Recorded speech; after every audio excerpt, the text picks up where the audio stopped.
All right, well, welcome everyone. Thank you for joining us. I see everyone is starting to filter in. We're excited to have you all here today. Welcome.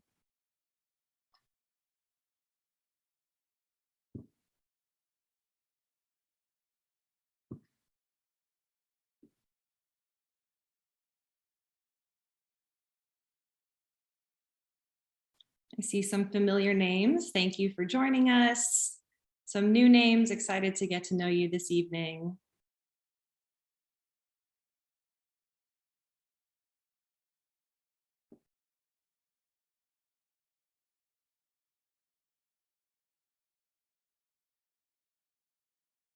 Thank you for joining us. We'll give everyone just a few moments to get settled in and get started. It's exactly 6 o'clock, so thank you all for being prompt and on time today.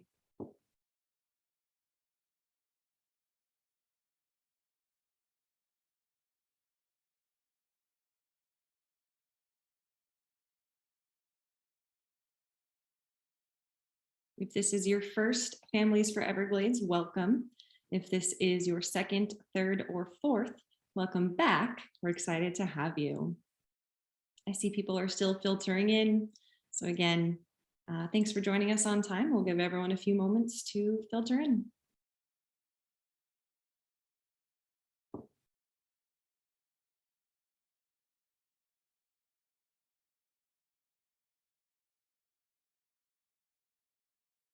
While we're waiting, if anyone has any questions, feel free to type them in the Q&A format. So that should be at the bottom of your screen, Q&A or question and answer.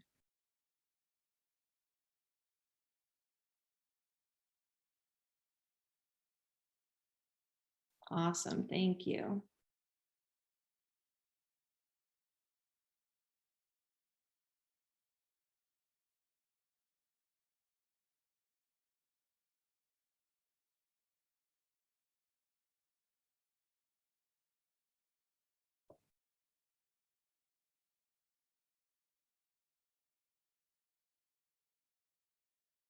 I know we have lots of teachers and students, as well as community and family members joining us today.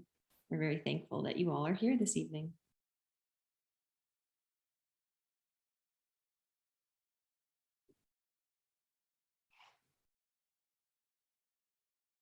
All right, well, we are at about 2 minutes past, so I'm gonna go ahead and get started. So thank you all for being here today at our Families for Everglades Water for Us All. From Everglades to Estuaries, tonight we're going to discover how the Everglades is a watery place full of wonder. So no matter where you live in Florida, it really is all about the water that we share. So I want you to think about if you've used fresh water today, whether you've brushed your teeth, washed your hands, taken a shower, taken a sip of water, we've all used fresh water. Now imagine a day without water. What does that look like?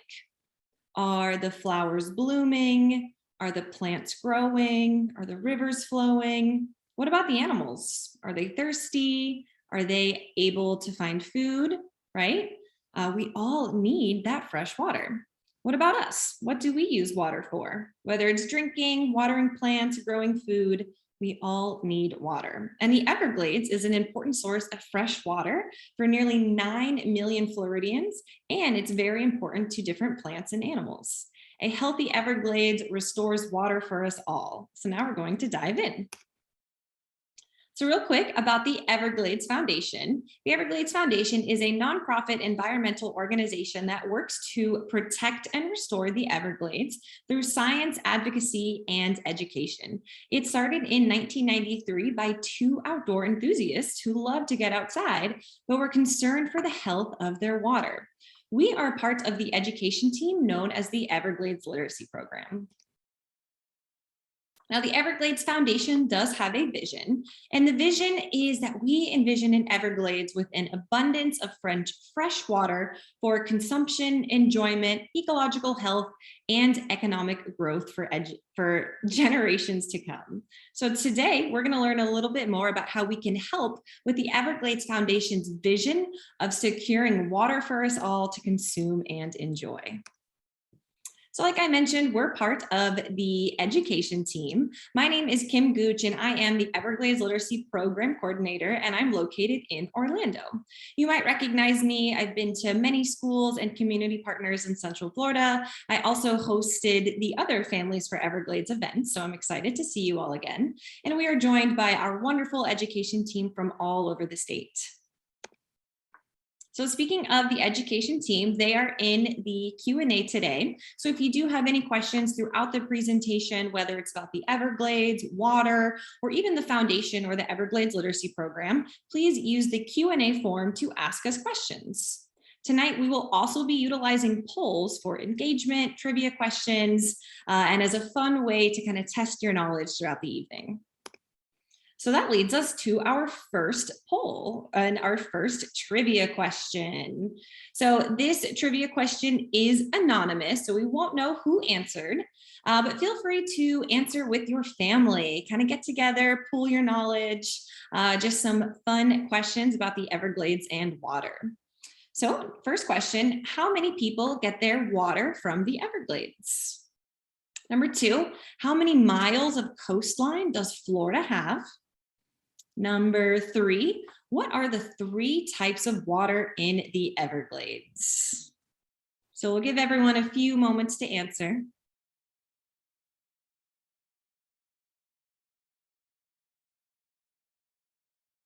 I see some good questions coming in.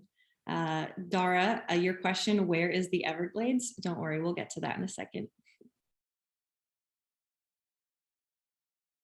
I see some great answers coming through.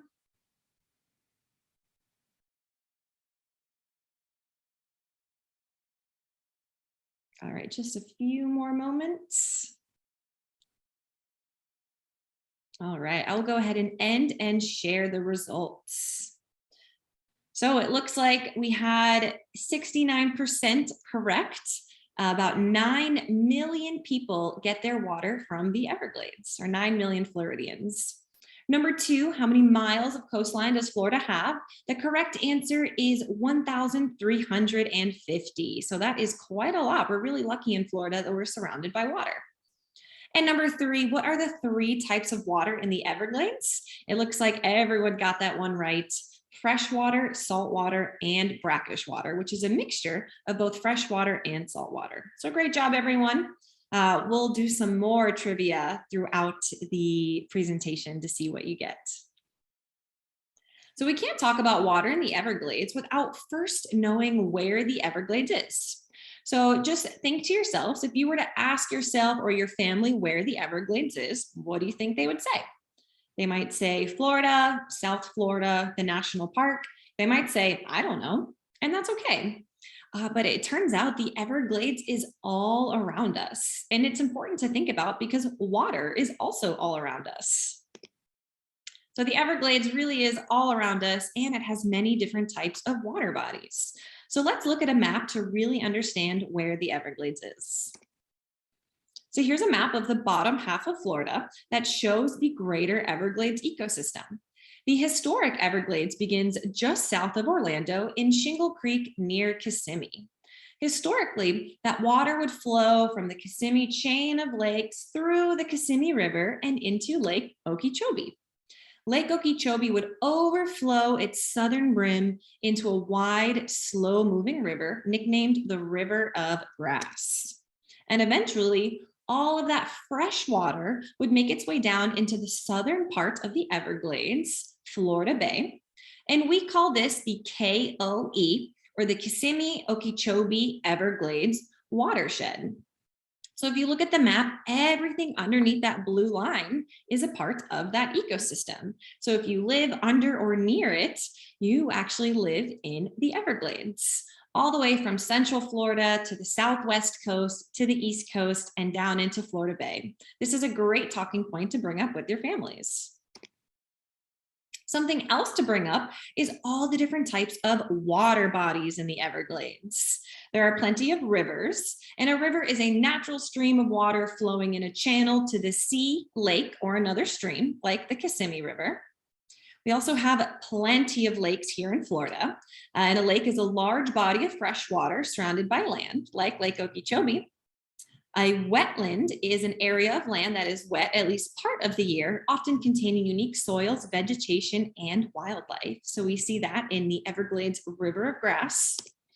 And then we also have estuaries. So estuaries are partially enclosed coastal bodies of brackish water, again, that mixture of fresh and salt water, with one or more rivers or streams flowing into it with a free connection to the open sea, like Florida Bay, or even the Caloosahatchee Estuary on the Gulf Coast, or St. Lucie Estuary on the East Coast. So we're going to launch another poll about our water bodies, and it's going to ask, which water body do you live closest to? So it should have just popped up. Do you live closest to rivers and streams, maybe lakes and ponds, wetlands and swamps, or even estuaries or oceans? And you can select multiple answers for this because maybe you live by more than one. This is a fun question. Again, it's all anonymous, so feel free to answer how you would like.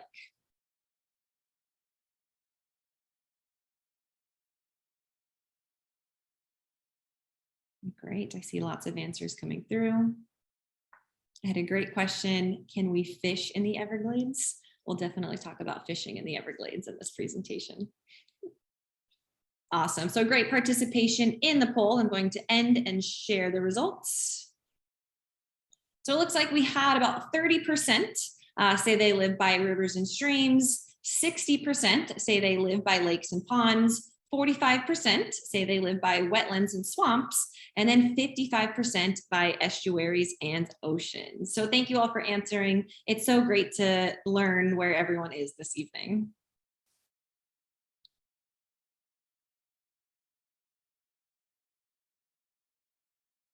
So something else that's really important to the Everglades and water is the wet and dry seasons. The wet season in the Everglades is typically from May to November, where the dry season is going to be from December to April. So we're starting to enter into that dry season now. And the Everglades largely depends on these seasons to supply water year round. The Everglades River of Grass flowed so slowly, you couldn't see its movement with your eyes. And because of this slow flow, summer rains in the wet season kept wetlands flooded, as well as those fresh water flows into those coastal estuaries well into the dry season. And this made water available for wildlife. Plants and animals, estuaries, marshes, wetlands, and humans all rely on this flow of water. So speaking of flow, we're going to go with the flow and go on a watery journey through the Everglades to learn more about this water we share. Up first on our journey is Shingle Creek, which is actually the headwaters of the Everglades, right in central Florida. And a creek is a natural system of water that is usually smaller than a river that does flow into a river. So as you make your way through Shingle Creek and through the Everglades, you'll run into many different watery habitats that's home to plants and animals like alligators, wading birds, fish, and more. These are freshwater swamps, and they're typically going to be deep and have water year round. Not only can you see these freshwater bodies of water in central Florida, you can also see them all over the state of Florida and all over the Everglades. And speaking of fresh water, it is incredibly important to the Everglades. As we mentioned, the Everglades really relies on the wet and dry season. So fresh water from the rainy season keeps the Everglades wet year round. Also, fresh water is a very important habitat, and it provides drinking water for plants and animals. Just like us, animals need to drink fresh water too. It's also really important when fresh water mixes with salt water. That forms those brackish estuaries, which is an important ecosystem, as well as freshwater habitats help to keep salt water out of our aquifer and out of our drinking water. Fresh water helps to recharge the Biscayne Aquifer, which is that porous limestone rock underneath the Everglades that helps to store clean our fresh water, and then we tap in it for use. Agriculture relies on fresh water, whether it's watering our lawns or farmers using fresh water to water their crops, to grow food, or to help with livestock. And then, of course, recreational uses. Everyone loves to visit the Everglades. In fact, there's almost 1 million people visit the Everglades every year, and that would not be the same without fresh water. So as we move further down the state of Florida into Lake Okeechobee and the surrounding areas, we move into sawgrass marshes and wetlands. To be considered a wetland, the region must have wet soils and be covered by a shallow layer of water for at least part of the year. So in the Everglades, we have swamps, marshes, and sloughs that are Everglades wetlands. These wetlands provide for us ecosystem services, or services that healthy ecosystems provide to humans for free. So they're super important to keep healthy. So just touching more on those Everglade wetlands, those ecosystem services, and how they're helpful to Florida. A big one is water quality, right? We want to have clean water. If you poured dirty water through a filter, you would expect clean water to come out, just like our Brita filters, right? Now, the Everglades wetlands help just like a water filter. They also help with water storage. So storing water from one season to the next, and they're able to adapt seasonally. Seasonal changes, right? So keeping the Everglades wet even in the dry season, as well as it supports biodiversity. So wetlands provides a habitat for a diverse array of wildlife species due to availability of water, food, and shelter. In fact, wetlands have been compared to rainforests because of the amount of biological diversity that they support. So we definitely want to keep wetlands wet and keep them healthy in the Everglades. This is one of our favorite graphics to show really, again, why wetlands are so important. The top image shows that natural wetland that's flowing, and when it rains, that water is able to flow and store and spread out, and then eventually recede back. Whereas in that bottom image, if you are to drain, dredge, and channelize those wetlands and build homes, in big water events like rain, water is going to naturally flow and flood where it once did. So this is something really interesting to think about next time you think of wetlands and you think of how they're changing. So up next, we have mangrove ecosystems, and the water in mangrove ecosystems is brackish. So that's going to be that mixture between freshwater and saltwater. Mangroves surround the southern coast of Florida, where freshwater from the north mixes with that saltwater from the sea. They're an important ecosystem for many different plants and animals, and they're also a really fun place to explore in the Everglades. Not only are they fun, but of course they are helpful. Mangroves are super helpful to us because they provide ecosystem services. What's also really neat is that Everglades National Park contains the largest mangrove forest in the United States, and it surrounds the Everglades. But it helps us because it stabilizes the shoreline, it slows that flow of water, reduces flooding from storm surges, and even provides and protects habitats and nurseries for some of those commercial fish. You can look at this image on the screen that shows that storm surge that comes in. When it hits the mangroves, it actually stops it from flooding. Where if the storm surge comes in without mangroves, unfortunately, it tends to flood homes that are right on the coast. In fact, during Hurricane Irma in 2017, mangroves prevented $1.5 billion in direct flood damages and protected over 500,000 people, reducing damages by nearly 25% in counties with mangroves. They really are superheroes of the seashore. So we love to share this video that shows just how effective mangroves can be.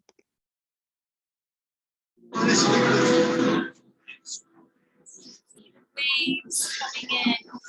The mangroves will make that water much calmer. So always something fun to share and think about. So as we make our way through the Everglades, we eventually end up in Florida Bay. Florida Bay is a beautiful brackish estuary that empties out into the Gulf of Mexico. Florida Bay supports a billion-dollar fishing industry. It's really important when it comes to real estate, tourism, and plenty of other forms of recreation like boating. This water here is clean as it has traveled through the Everglades river of grass, which helps to filter and clean the water, those wetlands that are providing for us ecosystem services. Florida Bay is also a part of the largest seagrass. It's the largest documented seagrass meadow in the world. And these seagrasses are vital to the Everglades ecosystem, and scientists are continuing to learn more about it every day. As we mentioned, boating and fishing are extremely important. In fact, the boating industry in Florida has a $23.3 billion economic impact to the state, supporting over 6,000 businesses across the state and accounting for over 92,000 jobs. In just the Everglades region alone, recreational freshwater and saltwater fishing accounts for $1.2 billion in economic activity.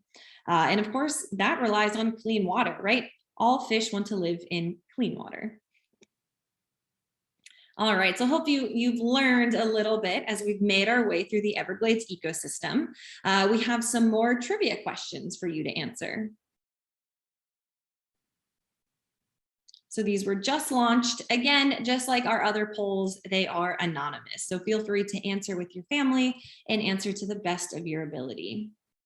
What does KOE stand for? Is it King of the Everglades, Kissimmee Okeechobee Everglades, or Knowledge of the Everglades? Why are wetlands important?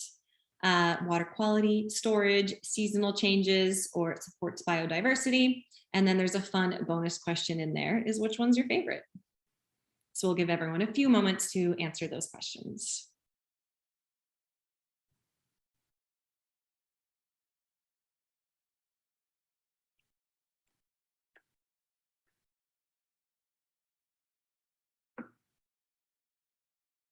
All right, I see lots of answers coming through. Thank you.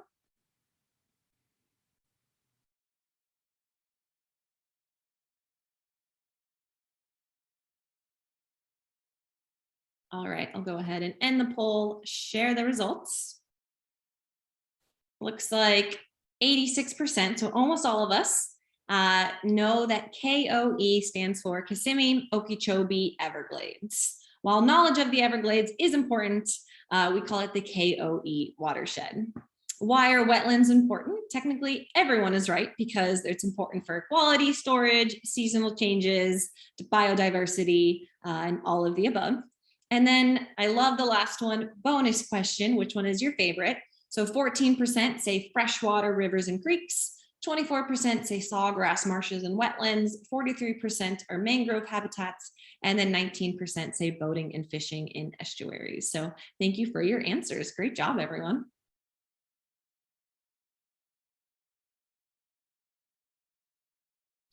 So now that we've learned a little bit about the Everglades and its water and how important the Everglades is to us and the water that we share, it's important to understand how the Everglades has changed over time.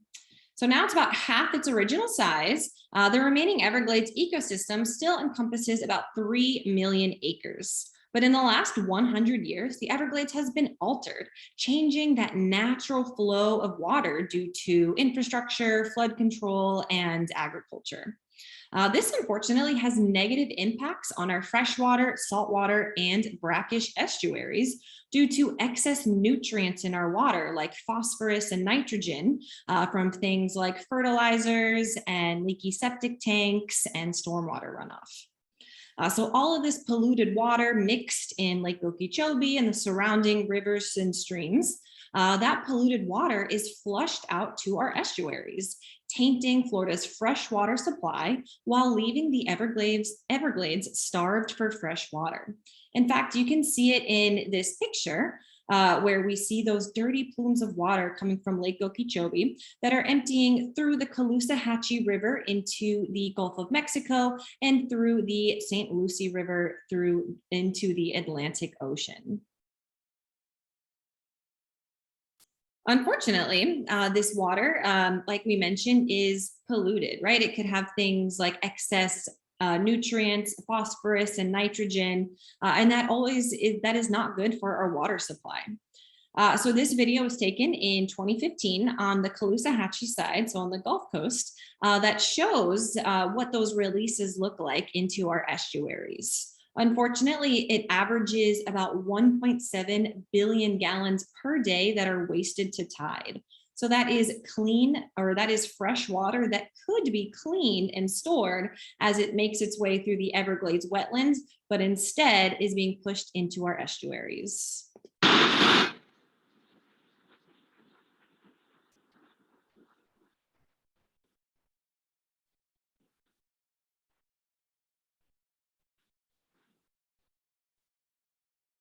So again, that is about 1.7 billion gallons per day that are wasted to tide. So of course, we have some consequences of an altered Everglades. This image does a really great job of showing that water quality and quantity problems that we've seen over the last few years. The Everglades is naturally oligotrophic, meaning that it's very low in nutrients. Excess nutrients, again, from those fertilizers, stormwater runoff, agricultural runoff, when they mix in our water, it can unbalance the ecosystem and cause this toxic algae bloom. That toxic blue-green algae, it's a cyanobacteria. It creates that mucky blue-green algae on top of the water. It results, unfortunately, in fish kills and seagrass die-offs that release toxins into the water. So it can be really bad for the plants and animals that live there. Also, when we see this toxic blue-green algae mix in our estuaries with warm salt water, it can mix with red algae, causing exacerbated blooms. So we're definitely seeing a lot of issues where that fresh water mixes with salt water. We're also seeing issues when fresh water is unable to make its way down into Everglades National Park and into Florida Bay. You see a salt shaker on the picture, and that's because Florida Bay can become too salty. It can become hypersaline, meaning that that water is saltier than the ocean, which can disrupt the plants and animals that live there. We're also seeing Everglades National Park become very dry because that water isn't able to flow, causing unwanted forest fires. And then we're also seeing overconsumption, all of the people who are living in that area using that fresh water and not allowing it to seep back into the aquifer.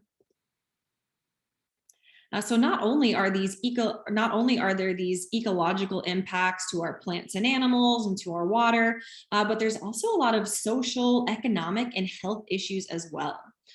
So I love to kind of look at this picture and just imagine that this is your home. This was taken on the east coast of Florida, so on canals into the Atlantic Ocean. Imagine if you were one of these homeowners. You probably paid a lot of money to have this house, and you want to be able to wake up, go on your dock, and experience, that natural beauty that Florida has to offer. Well, if there's that toxic blue-green algae that not only smells really bad, but it results in fish kills. It's also toxic to us in that it can cause respiratory issues, runny, itchy eyes. We definitely don't want to go swimming in the water. We don't want our pets near the water. So it's certainly not a place that you'd want to be. If you're a real estate agent and you're trying to sell this house, it might be pretty hard for you to sell it if there are toxic algae blooms outside.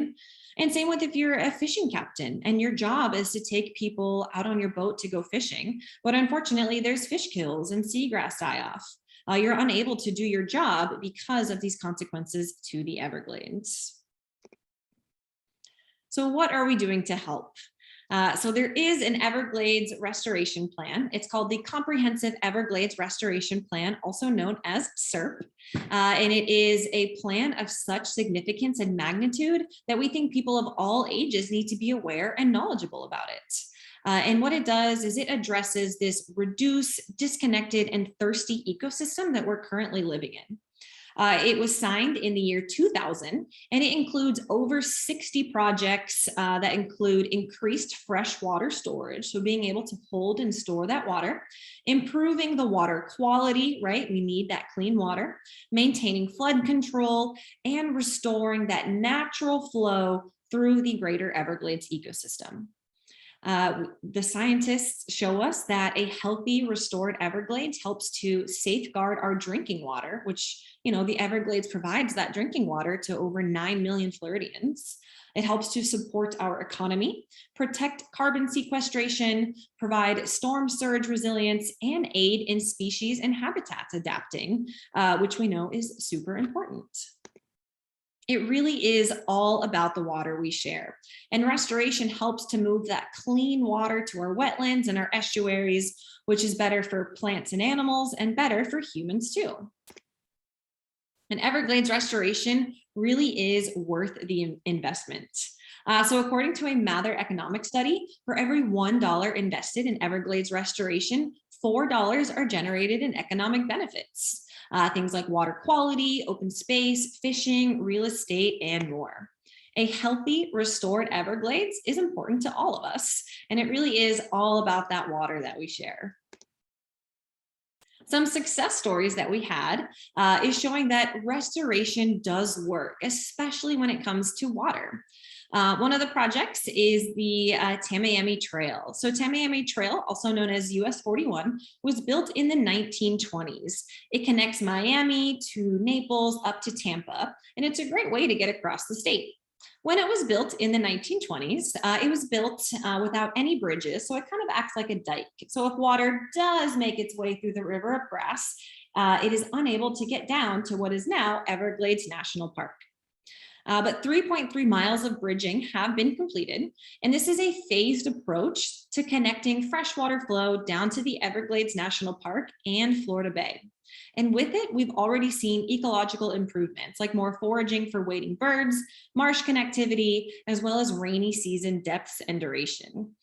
In fact, it shows that the Everglades now are wetter 3 months out of the year, thanks to these bridges in Tamiami Trail. We have a great video that shows one of the construction projects of the morning that water was able to flow under Tamiami Trail for the first time in over 100 years. So it might be hard to hear the video, but there are subtitles.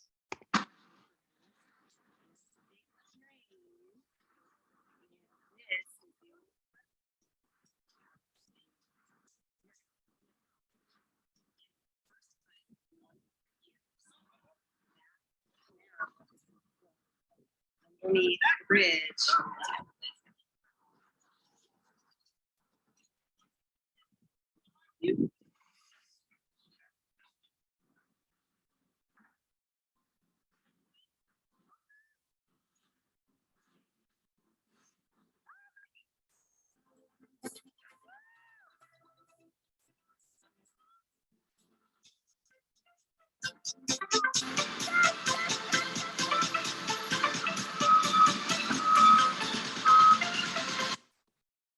You can definitely hear and see the excitement in that video. And it is a big deal. That water was flowing for the first time in over 100 years.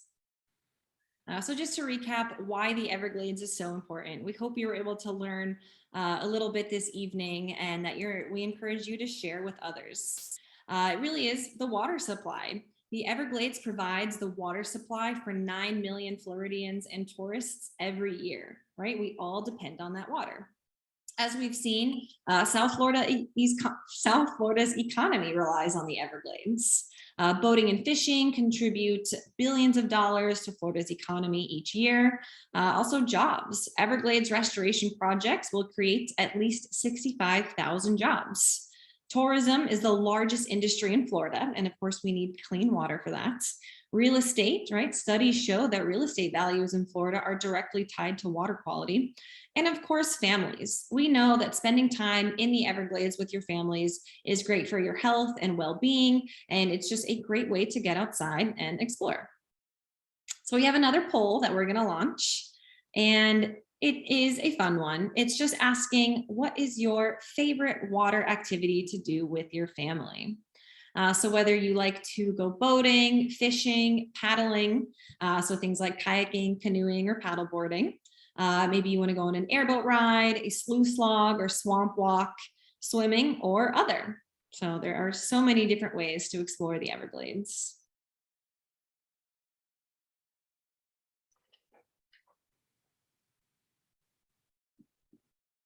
I see lots of answers coming in. Thank you.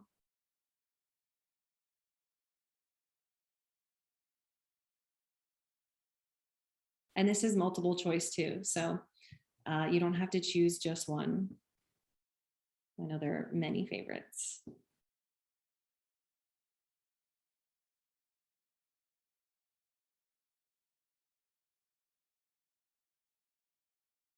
All right, we've had just about everyone participate.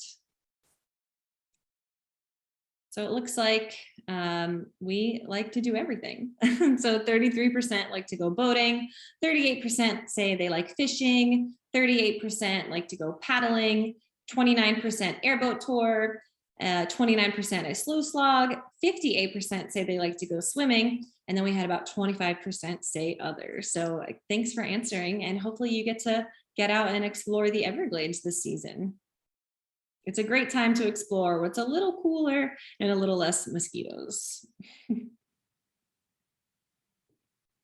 So now that we've gone through our presentation today, we hope that you were able to learn a little something about the Everglades and water. And we want you to share it with the community. So we will be providing for you some great Everglades resources and lesson plans that you can do with your family or friends or at school about water and how to conserve it. And of course, we encourage you to get outside. That's the best way to learn, is to get outside and explore watery habitats with your friends and families. And of course, we always encourage you to learn more. So if you're interested in more of the education side, you can check out evergladesliteracy.org. Or if you're interested in some of the science and some of the restoration efforts, you can certainly check out evergladesfoundation.org. So this is one of the resources that we'll be sending to you in the follow-up email. It's a book called If I Had a Wish for Water, written by our very own team member, Susan Toth. It's part of our first grade lesson that covers how water is such an important resource, and it helps you kind of learn different ways that you can conserve water. So we encourage you to read this story with your family and come up with your very own wish for water. So we'll be sending you this book, or we'll be sending you this in an email in English as well as a Spanish version. If you've enjoyed our presentation today, we highly recommend learning a little bit more about the Everglades Literacy Program. So again, that's the education team, and we hope to empower the next generation of conservation stewards by investing in teachers to drive cultural change within schools for the benefit of local and ecological communities. We help to provide free, standards-aligned K through 12 interdisciplinary curriculum. We have over 50 additional instructional resources on our website. We offer free virtual and in-person Everglades literacy teacher trainings, classroom presentations, and field trip opportunities, as well as community partners throughout the state of Florida. So if you have any questions about that, we're happy to help you. And with that, Marjorie Stoneman Douglas said it best: there are no other Everglades in the world. And it's up to us to protect and restore it. And it really is all about the water we share, from Everglades to estuaries. So thank you all for joining us this evening. We appreciate you being here, taking the time this Tuesday evening, and you'll be getting a resource packet very shortly. You'll be getting a follow-up email, and we hope you have a great rest of your day. Thank you.